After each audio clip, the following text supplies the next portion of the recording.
The Book of Daniel, Chapter 2. Now in the 2nd year of Nebuchadnezzar's reign, Nebuchadnezzar had dreams, and his spirit was so troubled that his sleep left him.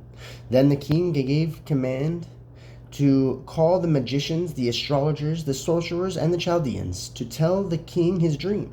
So they came and stood before the king. And the king said to them, I have had a dream, and my spirit is anxious to know the dream. Then the Chaldeans spoke to the king in Aramaic, O king, live forever. Tell your servants the dream, and we will give the interpretation. The king answered and said to the Chaldeans, My decision is firm. If you do not make known the dream to me and its interpretation, you shall be cut into pieces, and your houses shall be made an ash heap. However, if you tell the dream and its interpretation, you shall receive from me gifts, rewards, and great honor. Therefore, tell me the dream and its interpretation. They answered again and said, Let the king tell his servants the dream, and we will give him its interpretation. The king answered and said, I know for certain that you would gain time, because you see that my decision is firm. If you do not make known the dream to me, there is only one decree for you. For you have all agreed to speak lying and corrupt words before me. Tell me this time has changed, therefore tell me the dream, and I shall know that you can give me the interpretation. The Chaldeans answered the king and said, There is not a man on earth who can tell the king's matter. Therefore no king, lord, or ruler has ever asked such a thing of any magician, astrologer, or Chaldean. It is a difficult thing that the king requests, and there is no other who can tell it to the king except the gods who dwell is not with flesh. For this reason the king was angry and furious, and gave the command to destroy all the wise men of Babylon. So the decree went out, and they began killing the wise men, and they sought Daniel and his companions to kill them. Then the counsel and wisdom of Daniel answered Arioch, the captain of the king's guard, who had gone out to kill the wise men of Babylon. He answered and said to Arioch, the king's captain, Why is the decree from the king so urgent? Then Arioch made the decision known to Daniel. So Daniel went in and asked the king to give him time, that he might tell the king the interpretation. Then Daniel went to his house and made the decision known to Hanani, Mishael, and Azariah, his companions. Then they might seek mercy from the God of heaven concerning this secret, so that Daniel and his companions might not perish with the rest of the wise men of Babylon. Then the secret was revealed to Daniel in a night vision. So Daniel blessed the God of heaven. Daniel answered and said, Blessed by the name of God forever and ever, for wisdom and might is his. And he changes the times and the seasons. He removes kings and rises kings. He gives wisdom to the wise and knowledge to those who have understanding. He reveals deep and secret things. He knows what is in the darkness, and light dwells within him. I thank you and praise you, O God of my fathers. You have given me wisdom and might, and have now made known to me what we have asked you.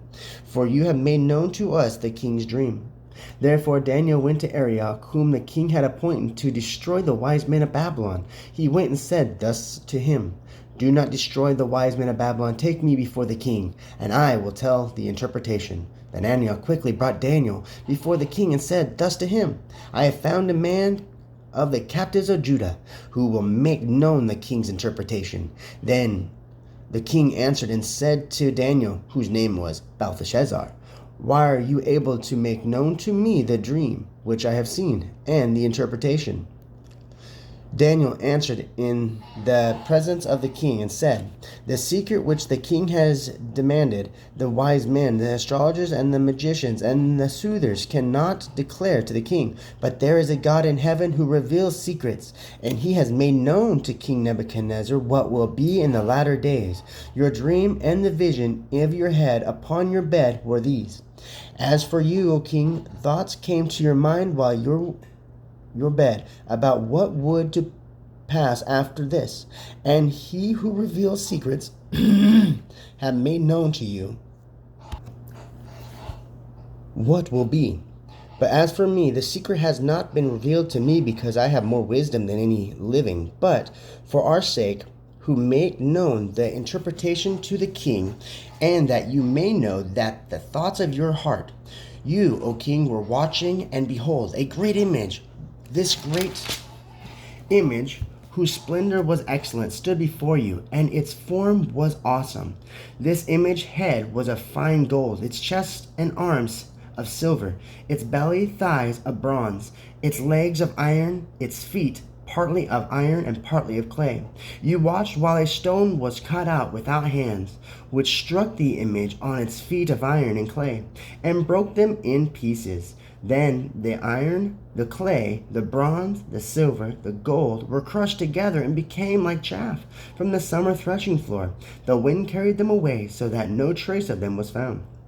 And the stone that struck the image became a great mountain and filled the whole earth.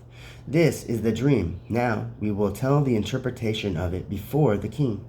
You, O King of kings, for the God of heaven has given you a kingdom, power, strength, and glory. And wherever the children of men dwell, or the beasts of the field and the birds of the heaven, he has given them into your hand, and has made you ruler over them all. You are this head of gold.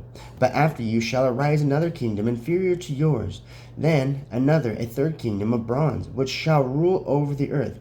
And the fourth kingdom shall be as strong as iron, insomuch as iron breaks into pieces and shatters everything.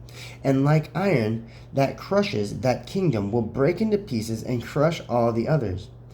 Whereas you saw the feet and the toes partially of potter's clay and partially of iron, the kingdom shall be divided. Yet the strength of the iron shall be in it, just as you saw the iron mixed with Kermer's clay. And as the toes of the feet were partially of iron and partially of clay, so the kingdom shall be partially strong and partially fragile.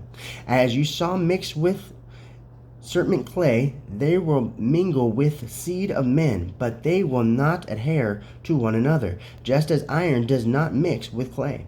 And in the days of these kings, the God of heaven will set up a kingdom which shall never be destroyed, and the kingdom shall not be left to other people. It shall break into pieces and consume all these kingdoms, and it shall stand forever, insomuch as you saw that the stone was cut out of a mountain without hands, and that it broke into pieces the iron, the bronze, the clay, the silver, and the gold. The great God has made known to the king what will come to pass after this.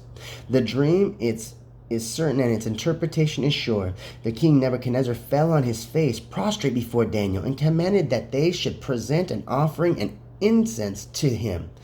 The king answered Daniel and said, Truly your God is the God of gods, the Lord of kings, and the revealer of secrets, since you could reveal this secret.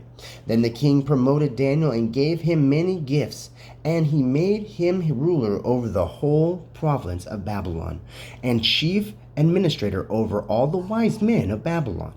Also Daniel pretended the king, and he set Shadrach, Meshach, and Abednego over the affairs of the province of Babylon. But Daniel sat in the gate of the king.